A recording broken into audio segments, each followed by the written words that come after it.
हाँ, तो विद्यार्थीगण हम लोग पढ़ रहे थे chapter number 3 motion in a plane, जिस समतल में गति।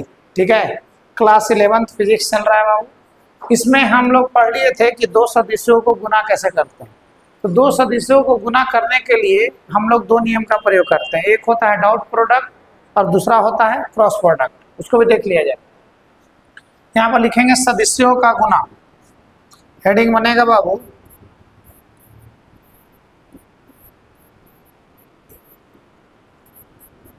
सदिशों का गुना, जिसको कहते हैं मल्टीप्लिकेशन ऑफ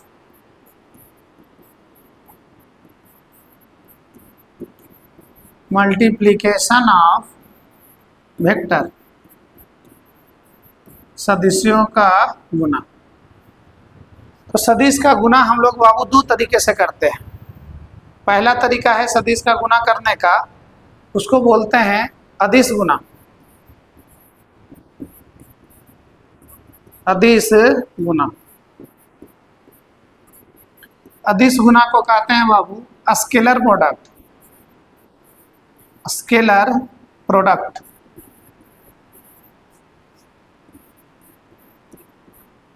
या स्केलर प्रोडक्ट को ही हम लोग कह देते हैं बाबू डॉट प्रोडक्ट।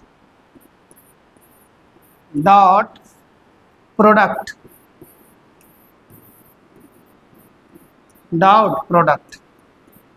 ठीक है, और दूसरा जो तरीका होता है, दूसरा जो तरीका है बाबू, उसको बोलते हैं सदिश गुना।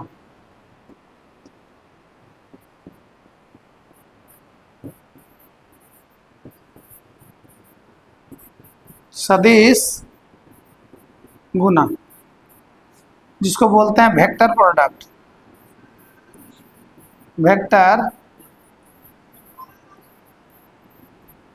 या इसी को कहते हैं बाबू क्रॉस प्रोडक्ट।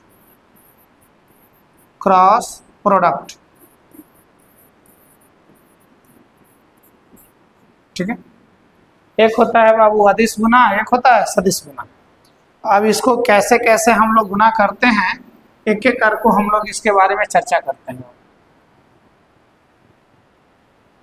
ठीक है, एक एक करके हम लोग इसके बारे में चर्चा करते हैं। ठीक है, अब सबसे पहले हम लोग पढ़ेंगे नंबर 1 में अदिश गुना। अदिश गुना, जिसको हम लोग बोलते हैं डॉट प्रोडक्ट। Dot product. अब देखिए यह डॉट प्रोडक्ट क्या होता है, कैसे हम लोग इसका स्टडी करेंगे। कहता है कि यदि एक वेक्टर दिया हुआ है, ध्यान से समझेंगे। मान लेते हैं कि यह एक बिंदु है, यहां से एक वेक्टर जा रहा है इस डायरेक्शन में, इसको बोला जा रहा है वेक्टर ए। एक वेक्टर जा रहा है इस डायरेक्शन में, इसको बोला जा रहा है वेक्टर बी। एंगल बन रहा है इन लोगों के बीच का, एंगल क्या है, थीटा। तो यहाँ से जो एक इंफॉर्मेशन आने वाला है वो आएगा क्या, vector A dot vector B बराबर होता है मैग्नीट्यूड ऑफ ए और मैग्नीट्यूड ऑफ बी, यहाँ होता है कॉस थीटा। पहला इंफॉर्मेशन। दूसरा देखेंगे सर कि जो अगर यहाँ से आप कॉस थीटा निकालेंगे, कॉस थीटा बराबर क्या होगा, तो बोल सकते हैं vector A dot vector B by magnitude of A और मैग्नीट्यूड ऑफ बी।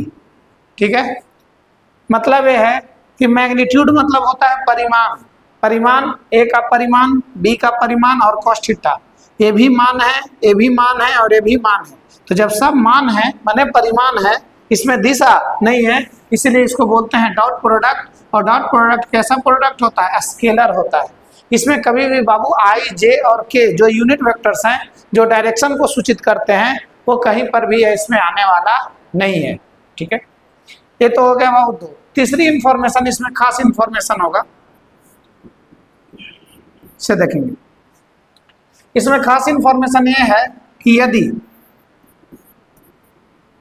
थीटा बराबर दिया हुआ है 0 डिग्री, थीटा बराबर दिया हुआ है 0 डिग्री, तब आपका जो इन्फॉर्मेशन आने वाला है vector A dot vector B बराबर क्या हो जाएगा, तब magnitude of A magnitude of B, यहाँ हो जाएगा cos 0, और cos 0 का वैल्यू होता है 1, यहाँ हो जाएगा वेक्टर ए डॉट हो जाएगा वेक्टर बी बराबर magnitude of vector A magnitude of vector B, यहाँ आ जाएगा cos 0 का वैल्यू होता है 1। ठीक है, तो एक यहाँ से यह रिजल्ट निकल करके आया जी। रिजल्ट क्या निकला कि ए डॉट बी बराबर हो जाएगा mod of A mod of B, कब, जब थीटा कितना हो जाएगा 0 डिग्री। दूसरी इंफॉर्मेशन ये है सर, दूसरी इंफॉर्मेशन इसमें चलेगा क्या से समझेंगे।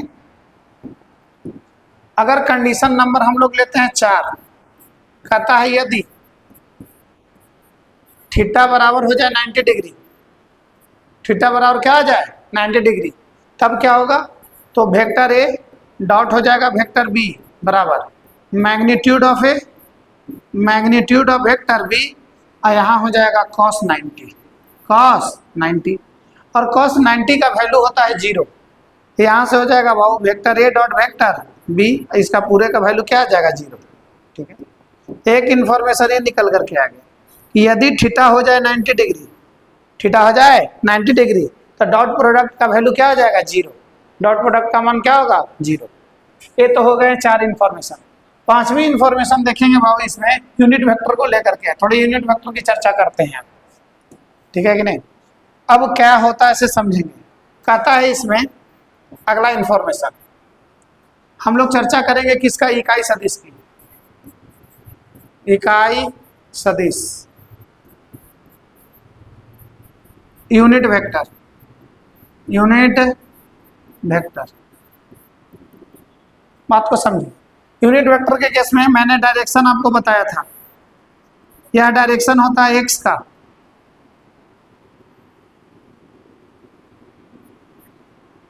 यह डायरेक्शन है बाबू वाई का, यह डायरेक्शन है किसका, जेड का। आप इस बात को याद रखेंगे कि एक्स डायरेक्शन में मापी गई दूरी को हम लोग कहते हैं आई कैप, वाई डायरेक्शन में मापी गई दूरी को कहते हैं जे कैप, और जेड डायरेक्शन में मापी गई दूरी को कहते हैं के कैप। तो आप याद इस बात को जानते हैं कि आई कैप, जे कैप और के कैप क्या होता है, इकाई सदिश होता है, और जिनका परिमाण केवल एक होता है। केवल एक का मतलब मैग्नीट्यूड ऑफ, अगर हम लोग बोलेंगे आई कैप तो वैल्यू आएगा 1, मैग्नीट्यूड बोलेंगे जे कैप तो वैल्यू आएगा 1, अब मैग्नीट्यूड बोलेंगे बाबू के कैप तो इसका भी वैल्यू आएगा 1, माने परिमाण सबका क्या होता है, एक होता है। अब यहाँ से इंफॉर्मेशन ये है कि यदि इसका कंडीशन हम लोग कैसे लिखेंगे, कंडीशन वर्क कैसे करेगा से देखें। देखो कंडीशन वर्क करने का तौर तरीका कैसे समझो। अगला इंफॉर्मेशन 4 के बाद 5वें नंबर पे आता है सर, 5वां नंबर कहता है कि यदि दिया हुआ है बाबू आई कैप और डॉट दिया हुआ है आई कैप बराबर होता है जे कैप बराबर,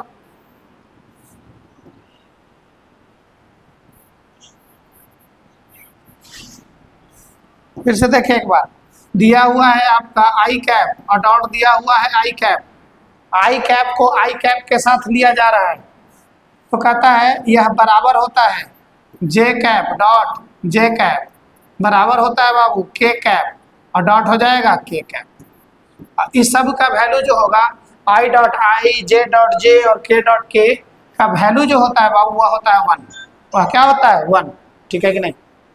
I dot I, J dot J और के डॉट के का वैल्यू होता है 1, ठीक है कि नहीं। अब कैसे होता है इसे सब बात को समझेंगे। इन दोनों के बीच में थीटा का एंगल जो बनता है सर वह 0 डिग्री का बनता है। तो जब आई कैप होगा तो यह वेक्टर ए है, वही वेक्टर बी है, तो आप बोल सकते हैं कि आई कैप डॉट आई कैप बराबर मैग्नीट्यूड ऑफ आई कैप और मैग्नीट्यूड ऑफ आई कैप, और यहाँ हो जाएगा cos 0 डिग्री, ठीक है। अब यहाँ हो जाएगा क्या, आई कैप डॉट हो जाएगा आई कैप बराबर इसका वैल्यू 1 और इसका वैल्यू भी 1 और cos 0 का वैल्यू भी 1, तीनों गुना होगा तो क्या मिलेगा 1। इसका मतलब क्या हो जाएगा कि आई डॉट आई अब देखो यहाँ पर जिस लाइन पर ये वाला है एक लाइन, इसी लाइन पर एक और आई आ गया, तो आपको पता है जिस पर यह लाइन है उसी पर एक और लाइन आ जाएगा, तो ऑटोमेटिक है कि एंगल बनेगा। एंगल बनता है कब? जब एक्स एक्सिस के ऊपर या एक्स एक्सिस के कहाँ रहता है? नीचे। और अगर इसी लाइन के ऊपर ड्रॉ कर देंगे तो थीटा क्या बनेगा? 0 डिग्री। यही कारण होता है कि I dot I, J dot J और के डॉट के क्या होता है? 0 डिग्री के बराबर होता है। सॉरी, किसके बराबर होता है? 1 के बराबर होता है। यह एक बेसिक इन्फॉर्मेशन है, बहुत अच्छा इन्फॉर्मेशन है। इसको आप लोगों को याद रखना पड़ेगा कि आई डॉट आई और जे डॉट जे और के डॉट के का वैल्यू क्या हो जाता है? 1 होता है। I dot I, J dot J और के डॉट के का वैल्यू क्या होता है? 1। सबसे बढ़िया इन्फॉर्मेशन। एक और इन्फॉर्मेशन है इसमें, तगड़ा इन्फॉर्मेशन, ध्यान देंगे। नंबर 6 वह क्या होता है बेटा? अगर कहेगा आई डॉट जे बराबर होता है बेटा क्या? जे डॉट के बराबर, अब के डॉट हो जाएगा आई, इसका वैल्यू होता है 0। I dot I, I dot J, J dot के और के डॉट आई, इसका वैल्यू होता है बाबू कितना? 0 के बराबर। ऐसा क्यों होता है उसको भी देख लो। ऐसा क्यों होता है वो भी देख लिया जाए। ऐसा इसलिए होता है क्योंकि यहाँ पर जो एंगल बनेगा थीटा बराबर होता है कितना डिग्री? 90 डिग्री। देखो कैसे, यह आई है और जे है तो एंगल कितना डिग्री का बनेगा? 90 का। जे और के है तो कितने डिग्री का बनेगा? 90 डिग्री का। के और आई है तो कितने डिग्री का बनेगा? 90 डिग्री का। तो आप बोलिएगा सर टोटल एंगल तो बनता है 360 का, है कहाँ? तो एक वेक्टर ऐसे रहेगा आपका बाहर की ओर, जिसको हम लोग लेटा दिए, एक होगा पीछे की ओर, तो 4 वेक्टर बनेंगे सर, लेकिन दिखता है कितने? 3। इसीलिए एंगल बनेगा 90 का, और एंगल 90 माने cos 90, और cos 90 का वैल्यू 0, इसलिए टोटल वैल्यू क्या आ जाता है? 0। क्या यह बात क्लियर हो गया? ये 2 इन्फॉर्मेशन बाबू आपको मल्टीप्लीकेशन के लिए बहुत तगड़ा जरूरी है, बहुत ज़्यादा जरूरी है, ठीक है कि नहीं? अब देखो इस पर क्वेश्चंस कैसे बनते हैं। क्वेश्चंस देखो, एग्जाम्पल कि कैसे हम लोग क्वेश्चंस बनाते हैं, इस पर ध्यान दीजिएगा। अब इसका एग्जाम्पल देखो, एग्जाम्पल नंबर 1, क्वेश्चन देखो जो कि एग्जाम्पल है आपका। कहता है कि यदि ए बराबर दिया हुआ है 2i plus 3j cap plus K cap, तथा वेक्टर बी बराबर दिया हुआ है i plus 3j plus 7k cap, तो vector A dot vector B बराबर क्या होगा? Vector A dot vector B बराबर क्या होगा? आपको ए डॉट बी निकालना है सर, तो ए डॉट बी निकालने का तौर तरीका क्या होगा सर? देख लें।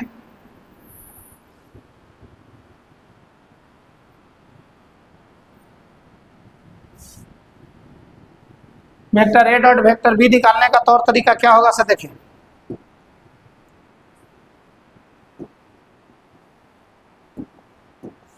ध्यान दें, सॉल्यूशन देखें।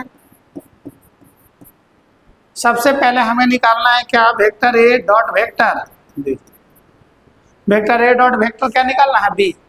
ए का मान दिया हुआ तो पहले ए लिखो, 2i cap plus 3j cap plus K cap dot vector B का मतलब हो जाएगा i cap plus 3j cap plus 7k cap, ठीक है। अब ए डॉट बी में हम लोग को गुना करना है sir, vector A dot vector B. आपको पता है जैसे अलजेब्रा का गुना होता है ऐसे करेंगे।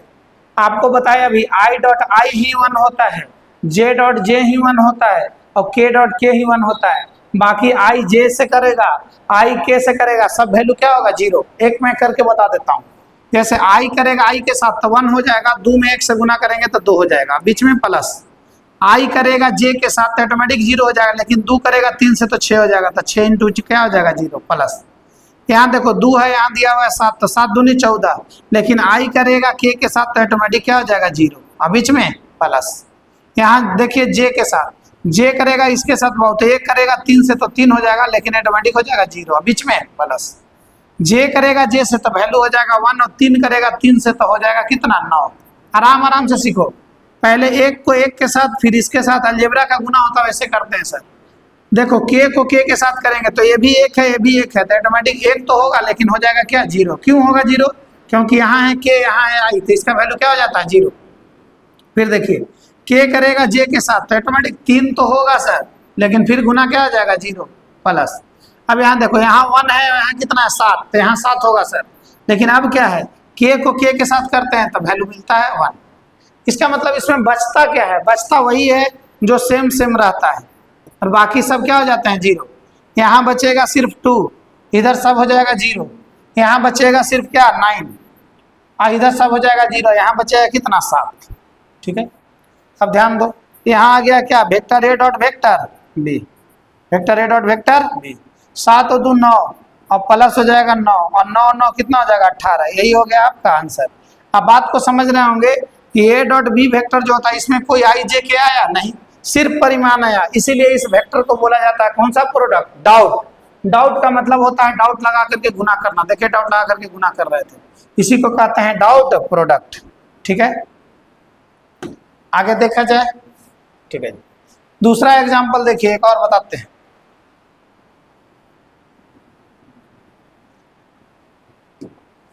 कहता है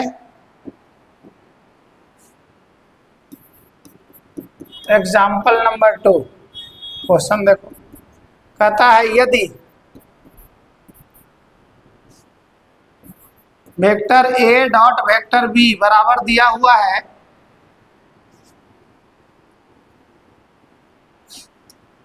vector A dot vector B बराबर दिया हुआ है बाबू √2। ठीक है, मैग्नीट्यूड ऑफ वेक्टर ए बराबर दिया हुआ है 1, मैग्नीट्यूड ऑफ वेक्टर बी बराबर दिया हुआ है 2, तो cos थीटा का मान बताएं, मान बताएं। पूछ सकता है सर।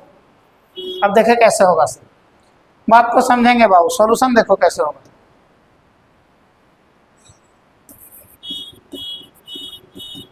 सॉल्यूशन के लिए हम लोग लिखेंगे क्या, हमें निकालना है क्या cos थीटा, तो यहाँ लिख देंगे cos थीटा बराबर, यहाँ हो जाएगा क्या वेक्टर ए और डॉट हो जाएगा वेक्टर बी, अब बटा होता है क्या magnitude of vector A magnitude of vector B.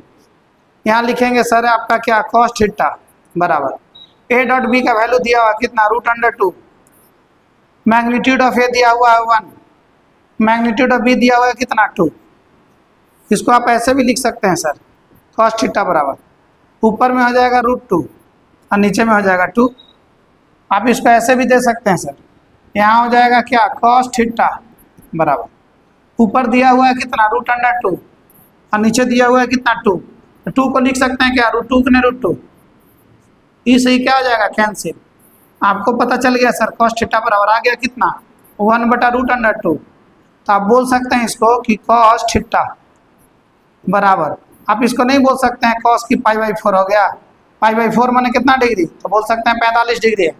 पाई का मतलब 180/4 कितना आ जाएगा 45, cos से cos कैंसिल हो जाएगा, तो थीटा कितना आ जाएगा, तो बोलिएगा π/4 माने 45 डिग्री। ठीक है, इस तरीके से बाबू डॉट प्रोडक्ट के क्वेश्चंस को हम लोग करते हैं। आज हम लोग डॉट प्रोडक्ट रखते हैं, कल आपको बताया जाएगा क्रॉस प्रोडक्ट। ठीक है, तब तक वीडियो को लाइक एंड सब्सक्राइब करते रहिए।